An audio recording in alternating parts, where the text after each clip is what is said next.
Hello friends, आज हम लोग history class 8 chapter 5 when people rebel 1857 and after इस चैप्टर का थर्ड पार्ट करेंगे। इसके फर्स्ट और सेकंड पार्ट को हम लोगों ने ऑलरेडी कवर कर लिया है। फर्स्ट पार्ट में हम लोगों ने रेवेलियन के ठीक पहले किस तरीके से वो काउजेज ऑफ द रेवेलियन उसको डिस्कस किया था। सेकंड पार्ट में हमने इसके इवेंट्स कैसे कैसे प्रोग्रेस हुए, सारे इवेंट्स को हम लोगों ने डिस्कस किया था। उन दोनों पार्ट्स का लिंक आज के इस वीडियो के डिस्क्रिप्शन बॉक्स में दिया हुआ है, आप चाहे तो उन दोनों पार्ट्स को देख सकते हैं। आज के इस थर्ड पार्ट में हम लोग डिस्कस करेंगे the company fights back, company ने किस तरीके से वापसी की। First point, Bahadur Shah Zafar was proclaimed the emperor of India but he proved to be a very weak ruler. ऐसे तो सभी लोगों ने, चाहे वो सिपोइज हो, चाहे इंडिया के जमींदार हो, किसान हो, सभी लोगों ने बहादुर शाह जफर को इंडिया का रूलर प्रोक्लेम यानी घोषित कर दिया था। लेकिन बहादुर शाह जफर खुद भी बहुत ओल्ड थे और वो एक वीक रूलर साबित हुए। उनमें नेतृत्व की क्षमता की कमी थी, लीडरशिप की कमी थी। सारे जितने लोग भी इस रिवॉल्ट में शामिल हो रहे थे उनको वो एक साथ एक तरीके से लीडरशिप क्वालिटी नहीं प्रूव कर पाए। और इस तरीके से यहाँ पर ये फर्स्ट पॉइंट में ये बताया गया कि बहादुर शाह जफर एक वीक रूलर की तरह इस पूरे रिवॉल्ट में पेश आए और उनका ये एटीट्यूड इस रिवॉल्ट पे अंग्रेजों के फेवर में चला गया। The sepoys were handicapped by their lack of a centralised control system. किसी भी रिवोल्ट में, किसी भी स्ट्रगल में या किसी भी मूवमेंट में, चाहे वो आज की बात हो या आज से आने वाले फ्यूचर की बात हो या फिर हम लोग अभी जो बात कर रहे हैं पास्ट की, किसी भी रिवोल्ट या मूवमेंट में एक सेंट्रलाइज सिस्टम होना चाहिए, एक सेंट्रल पावर होना चाहिए, एक लीडरशिप होना चाहिए जो अपने पूरे रिवोल्ट को, स्ट्रगल या मूवमेंट को एक दिशा दे सके, उनको ये बता सके what are dos what are don'ts, क्या करना है क्या नहीं करना है। इस रिवॉल्ट में 1857 के रिवॉल्ट में एक चीज की कमी दिखी, सेंट्रलाइज कंट्रोल सिस्टम, यानी कि बहादुर शाह जफर जिनको कि एक रूलर की तरीके से सभी जितने लोग भी स्ट्रगल रिवॉल्ट कर रहे थे सबने इनको घोषित किया था, ये एक्चुअली वो सेंट्रलाइज सिस्टम नहीं बन पाए और सभी लोगों को गाइड नहीं कर पाए कि इस रिवॉल्ट में किस तरीके से आगे हम लोग को प्रोग्रेस करना है। Third, The British wanted to recapture Delhi and had brought reinforcement from England. अब यहाँ ब्रिटिश ईस्ट इंडिया कंपनी को यह पता चल गया कि उनके सिपाहियों की संख्या कम है, उनके पास आर्म्स एम्युनिशंस बहुत कम है और इंडियंस की संख्या बहुत ज्यादा है। भले ही उनके पास बहुत ज्यादा आधुनिक मॉडर्नाइज वेपन्स नहीं है, फिर भी उनकी संख्या ज्यादा है। तो उस बड़ी संख्या को कंट्रोल करने के लिए हमें और ज्यादा सिपोइस चाहिए, और ज्यादा आर्म्स एम्युनिशंस चाहिए। तो इन्होंने उस सारी चीजों को मंगवाया इंग्लैंड से इस पूरे रिवॉल्ट को कंट्रोल करने के लिए। ईस्ट इंडिया कंपनी इंडिया के इस 1857 के रिवॉल्ट को कंट्रोल करने के लिए नए लॉज को पास किए। नए लॉज में एक मुख्य लॉ ये था कि जो कोई भी इस रिवॉल्ट में शामिल हो रहा है उसको हम लेटर ऑन बाद में कंट्रोल करने के बाद पनिश करेंगे, उनकी प्रॉपर्टी कन्फिस्केट कर लेंगे और किसी भी तरीके से उनको हम दंड जरूर देंगे। तो ये नए लॉज बना दिए गए। उसके बाद कंपनी दिल्ली की तरफ मूव कर गई, क्योंकि दिल्ली ही इस पूरे रिवॉल्ट का सेंट्रल पॉइंट था। क्योंकि दिल्ली इसलिए सेंट्रल पॉइंट था क्योंकि मंगल पांडे की एक्टिविटीज के बाद बहुत सारी सेना मेरठ की, बैरकपुर की या इंडिया के और भी पार्ट्स की सब दिल्ली की तरफ मूव की थी। और दिल्ली की तरफ मूव करने का सिर्फ एक ही कारण था कि बहादुर शाह जफर को इंडिया का रूलर प्रोक्लेम कर दिया गया था, घोषित कर दिया गया था, इसलिए सब दिल्ली की तरफ मूव कर रहे थे। Delhi was recaptured in September 1857। East India company ने दिल्ली को वापस सितंबर 1857 में रिकैप्चर कर लिया, कंट्रोल कर लिया। Next, Bahadur Shah sons were shot dead, he was tried and exiled to Rangoon where he died in November 1862। तो इस तरीके से दिल्ली को कैप्चर करने के बाद फिर आगे अंग्रेजों ने, ईस्ट इंडिया कंपनी ने एक्टिविटीज को आगे बढ़ाया और उसके बाद बहादुर शाह जफर के सामने ही उनके बेटे को गोली मार दी, उनके सामने उनका बेटा भी मरा और इस तरीके से बहादुर शाह जफर को गिरफ्तार किया गया। उन पर आगे इस तरह जो नए लॉ बने थे उस लॉ के अकॉर्डिंगली उन पर केसेस चला, उसके बाद फिर उनको देश से निर्वासित कर दिया गया। एग्जाइल मतलब देश से देश निकाला दे दिया गया और रंगून ले जाकर उनको कैद कर लिया गया। वहां पर नवंबर 1862 में उनका डेथ हो गया। तो इस तरीके से इस दिल्ली पे कैप्चर करने के बाद दिल्ली को वहां के रूलर मुगल एम्परर बहादुर शाह जफर को भी दूर किया गया। नेक्स्ट, लखनऊ वाज एनेक्सेड इन मार्च 1858। तो लखनऊ जो कि अवध का क्षेत्र था, बेगम हजरत महल इसको इस यहाँ पर स्ट्रगल को या इस रिवॉल्ट को एक सेंट्रलाइज पावर दे रही थी। तो इनका भी फाइट बाद में कमजोर हुआ और यहाँ भी लोगों की संख्या इनके पास सिपाहियों की संख्या ज़्यादा थी, फिर भी धीरे धीरे ये ईस्ट इंडिया कंपनी इस जगह पे कंट्रोल करने में सक्सेसफुल हुई और बेगम हजरत महल को भी लखनऊ छोड़ के यानी अवध क्षेत्र छोड़ के नेपाल जाना पड़ा, एस्केप करना पड़ा, जहां पर 1879 में बेगम हजरत महल का डेथ हो गया, वापस नहीं आई। Rani Lakshmibai was defeated and killed in 17 June 1858। Rani Lakshmibai भी बहुत वीरता से लड़ी और वहां भी अंग्रेजों ने चालाकी से उनको पकड़ा। 17 जून 1858 में वो भी मारी गई, ठीक है, शहीद हो गई। तात्या टोपे हैंग्ड इन 18 अप्रैल 1859। तात्या टोपे को 18 अप्रैल 1859 में उनको हैंग कर दिया गया, फांसी की सजा दी गई। तात्या टोपे अकेले इस तरीके से पकड़ाते भी नहीं, लेकिन उनको इस बात की गद्दारी उनके दोस्त मान सिंह ने की। जो उनके दोस्त थे वो एक क्षेत्र मारवाड़ क्षेत्र के चीफ थे, सरदार थे, उनसे तात्या टोपे की दोस्ती थी। उनको विश्वासघात मिला मान सिंह से और मान सिंह के विश्वासघात की वजह से तात्या टोपे 18 अप्रैल 1859 को हैंग कर दिए गए ईस्ट इंडिया कंपनी के through. Begum Hazrat Mahal escape to Nepal. Begum Hazrat Mahal भी अवध में फाइट अच्छा दी, ठीक है। उनके बाद फिर क्या हुआ कि जैसे जैसे अवध में यानी लखनऊ क्षेत्र में रिवॉल्ट करने वाले लोगों की संख्या कम होती चली गई और कमजोर पड़ने लगा, तो बेगम हजरत महल को भी एस्केप करना, भागना पड़ा, फरार होना पड़ा, ये भी नेपाल गई। और इस तरीके से सेंट्रल लीडरशिप जो हम लोग लखनऊ की बात कर रहे हैं, इस लखनऊ में भी कमजोर हो गया। फिर लखनऊ से कमजोर होने की वजह से लखनऊ में भी अंग्रेजों को ईस्ट इंडिया कंपनी को कंट्रोल करना आसान हो गया।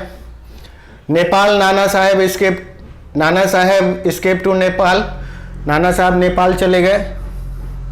The British now tried to win back the loyalty of the people. अब धीरे धीरे एक एक करके सारे क्षेत्रों को कंट्रोल करने के बाद अब ब्रिटिश को इंडियन पीपल का लॉयल्टी जीतना था, वापस उनका विश्वास जीतना था। इसके लिए उन्होंने बहुत तरह के अलग अलग काम किए। They allowed the loyal land holders to continue to enjoy traditional rights over their lands. Bharat में जो पुरानी व्यवस्था थी, परंपरागत जमींदारी सिस्टम, उसको उन्होंने लागू किया ताकि जमींदार अपने जमींदारी एक्टिविटीज से, लैंडलॉर्डशिप से खुश रहें। जब जमींदार खुश रहेंगे तो उनके अंडर में जितने जो पीजेंट्स हैं वो भी चुपचाप अपना काम करते रहेंगे और ताकत और पैसा सबको चाहिए था। ब्रिटिश ने भी यहाँ पे लैंडलॉर्ड्स को अपना लॉयल बना लिया। Those who had rebelled were hanged and their property confiscated। इस 1857 के रिवॉल्ट में जितने लोगों ने भी साथ दिया, चाहे वो पीजेंट्स हो, चाहे वो रूलर्स हो, लैंडलॉर्ड्स हो, जमींदार हो, किसी भी तरीके से कोई भी हो या इवन किंग भी हो, उनको अंग्रेजों ने न्यू लॉज जो बनाया था उस न्यू लॉज के अकॉर्डिंगली पनिश करना स्टार्ट किया। उसमें से मोस्ट ऑफ देम को उन्होंने हैंग्ड यानी कि फांसी की सजा दी और उनकी प्रॉपर्टी को कॉन्फिस्केट कर लिया। नेक्स्ट टॉपिक है आफ्टर मैथ। आफ्टर मैथ का मतलब कि the result of the rebellion. First, the revolt ended the rule of the Mughal and the Peshwas. इस रिवॉल्ट की वजह से दो बड़ा चेंजेज हुआ इंडिया में। एक तो मुगल रूल खत्म हो गया, दूसरा द पेशवाज, ये पेशवाज वाला सिस्टम जो था वो भी इंडिया में खत्म हो गया, क्योंकि लास्ट पेशवा बाजीराव टू थे और उसके बाद नाना साहब को पेशवा मानने से ईस्ट इंडिया कंपनी और ब्रिटिश गवर्नमेंट ने मना कर दिया। उसी के बाद उनका कंट्रीब्यूशन कानपुर से बढ़ गया इस रिवॉल्ट में। Next, the British parliament passed a new act in 1858। British ने एक नया एक्ट 1858 का पास किया। आइए देखते हैं कि 1858 के एक्ट में खास पॉइंट्स क्या थे। पहला, the power of the East India Company were transfer to the British crown. अब ईस्ट इंडिया कंपनी का जो कुछ भी यहाँ पावर इंडिया में दिया गया था, पॉलिटिकल पावर की बात हम लोग कर रहे हैं, तो वो सारे पावर्स को अब छीन लिया गया। अब ईस्ट इंडिया कंपनी इंडिया में अब वर्क नहीं करेगी। अब पूरा का पूरा इंडिया का पॉलिटिकल सिस्टम ब्रिटिश क्राउन को दे दिया गया। The board of control and the court of directors were replaced by the secretary of states for Indian affairs. Board of control और कोर्ट ऑफ डायरेक्टर्स का जो पुरानी व्यवस्था थी उसको समाप्त कर दिया गया और अब भारत में सचिव की एक स्थापना की गई, सचिव के पद की, ठीक है, the secretary of states for Indian affairs. और इस तरीके से ये पुरानी व्यवस्था खत्म हुई। Next, the governor general was given the title of viceroy, a personal representative of the crown. अब गवर्नर जनरल का पोस्ट खत्म कर दिया गया और उसका नाम एक नए नाम द वायसराय से रिप्लेस कर दिया गया। और इस तरीके से लॉर्ड कैनिंग इंडिया के लास्ट गवर्नर जनरल भी थे और लॉर्ड कैनिंग इंडिया के फर्स्ट वायसराय भी हुए। और इस वायसराय को अब पावर इतना दिया गया कि वो डायरेक्ट द क्राउन ब्रिटेन से कंसल्ट कर सकते थे, इंडिया के पॉइंट्स पे इंडिया के पॉलिटिक्स को डिस्कस कर सकते थे। The ruling princes of the country were assured that there would be no more annexations of kingdoms to their heirs. यहां पर बोला गया कि अब यहां पर इंडिया में जो पुराने प्रिंस की व्यवस्था थी, किंगशिप तो खत्म कर दिया गया था, प्रिंस की व्यवस्था थी, जितने भी लोग थे प्रिंसली स्टेट्स, उन सभी जगहों पे अब ये चीज उनको एश्योर किया गया कि अब अवध की तरह या झांसी की तरह अब किसी को जबरदस्ती ब्रिटिश शासन में नहीं शामिल किया जाएगा। आप जहां पर हैं वहीं पर अपने प्रिंसिप को चला सकते हैं और आपको एक काम करना होगा। क्या था? They had to acknowledge the British queen as their sovereign. और इस तरीके से इन सारे प्रिंसली स्टेट्स को यह बोला गया कि आपको यानी ब्रिटिश क्राउन को आपको सॉवरेन मानना होगा, यानी आपको उनको अपना हेड मानना होगा। वहां से ही आपका प्रिंसली स्टेट्स कंट्रोल होता रहेगा और आप अपने ट्रेडिशनल तरीके से जैसे अपने क्षेत्र को कंट्रोल करते हैं वैसे आप करते रहिए, सिर्फ ब्रिटिश को as per the law tax पे करते रहिए। द आर्मी वाज रीऑर्गेनाइज्ड, ये बहुत इंपॉर्टेंट पॉइंट है। आर्मी को रीऑर्गेनाइज किया गया। इस आर्मी को रीऑर्गेनाइज करने में सबसे पहला पॉइंट क्या था? The number of European soldiers were increase.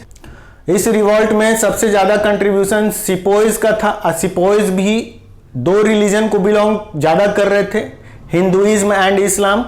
Hinduism और इस्लाम की वजह से इसमें इन्होंने अपनी सेना में यूरोपियन सोल्जर्स की ज्यादा भर्ती स्टार्ट कर दी। More soldiers would be recruited from among the Gurkhas, Sikh and Pathans. Gorkha, Sikh और पठान कैटेगरी से ज्यादा सिपाहियों की भर्ती स्टार्ट की गई। अवध, बिहार, बंगाल क्षेत्रों से और खासकर हिंदू और मुस्लिम्स में से संख्या कम कर दी गई। The land and property of the Muslims were confiscated and they were treated with suspicion and hostility.